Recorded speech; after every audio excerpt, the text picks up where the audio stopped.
If you are over 50, if you have lived enough life to know that the first half did not go exactly as planned, that some dreams were deferred and some doors closed in ways you did not expect, then this message was written specifically for you. Not for the young person still building, for you. The person who has already built something, lost something, survived something, and is now standing in the second half of a life, wondering what it is all supposed to mean from here. Buddha had more to say about this stage of life than most people realize, and what he said will not just comfort you, it will completely reframe everything you thought you knew about where you are right now. The first thing Buddha taught about the second half of life is that it is not a decline, it is a deepening.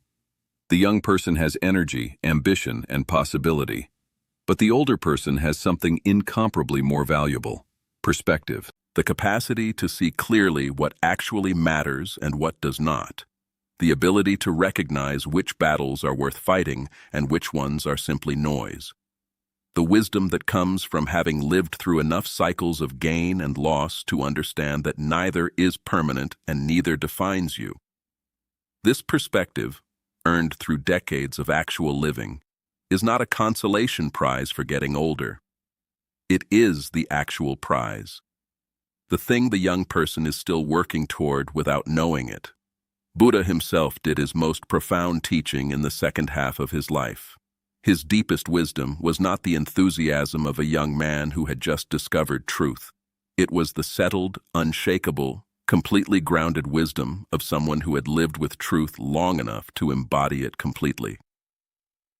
The second half of life is where wisdom stops being something you know and becomes something you are. And that transformation, from knowing to being, is the most significant one available to a human life. The second teaching is about what Buddha called the gift of impermanence becoming personal. When you are young, impermanence is a concept. You understand intellectually that everything changes, that nothing lasts, that the people and things you love are temporary. But you do not feel it yet in your bones. You still have the luxury of treating the permanent as if it were permanent. As you age, as you lose people, as your body changes, as the world your younger self inhabited becomes increasingly unrecognizable, impermanence stops being a concept and becomes a lived reality. And that reality, when met with wisdom rather than resistance, produces something extraordinary. It produces presence. It produces the capacity to be genuinely, fully here for what is here, because you understand more clearly than ever that here will not last. The older person who has made peace with impermanence is the most present person in any room. They do not take the conversation for granted. They do not assume there will always be another chance to say what needs to be said.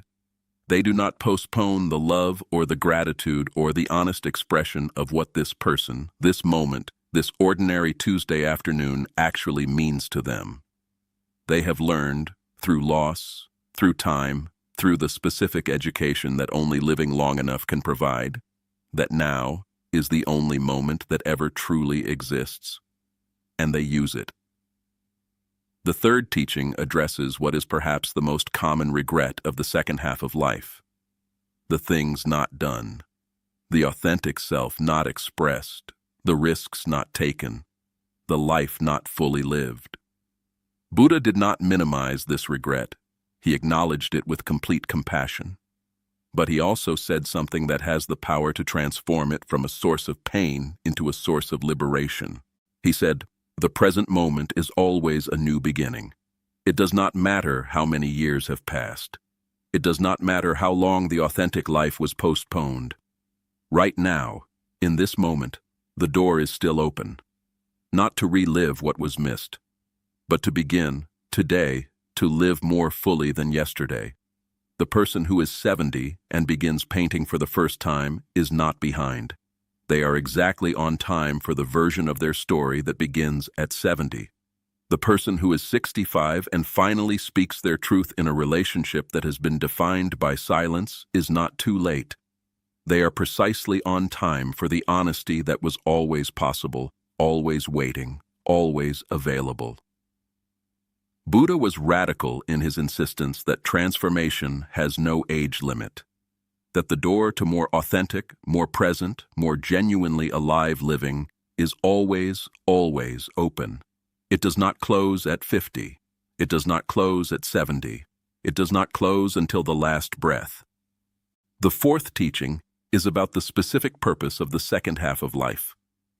Buddha taught that every stage of human life has its particular gift to offer the world, and the gift of the elder, the gift that only lived experience can produce, is wisdom, not information, not advice, but the embodied, hard-won, quietly radiant wisdom that comes from having navigated the full complexity of a human life. The younger generations desperately need this wisdom, not as lectures or instructions, but as a presence, as for modeling, as the living demonstration that it is possible to age with grace, with depth, with genuine peace, with humor, and with the unshakable equanimity that comes from having survived everything life has thrown at you and discovered that you are still here, still capable of love, still growing, still contributing something that nobody else can offer in quite the way you can. Your age is not a limitation. It is your credential. The life you have lived, with all its complications, all its detours, all its losses, and all its unexpected gifts, has made you uniquely qualified to offer something that no young person, however talented, however enthusiastic, can yet provide. Own that. Share that. Live from that place of earned wisdom with the confidence and the generosity it deserves. And the final teaching is the one Buddha returned to again and again in the conversations he had with people in the later stages of their lives. He said, "Do not measure the value of your life by what you accumulated. Measure it by what you gave, by who you loved, by how fully you were present, by the ways, small and large, seen and unseen, that your existence made the world around you a little warmer, a little kinder, a little more genuinely human.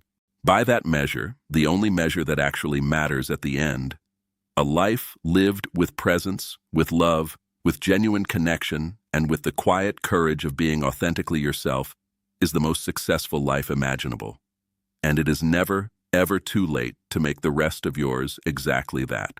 Save this and share it with someone in the second half of their life who needs to be reminded of just how much they still have to offer." Subscribe to Tathagata Wisdom, because every single day we bring you the wisdom that reminds you that your most meaningful chapter may not be behind you. It may be just the beginning.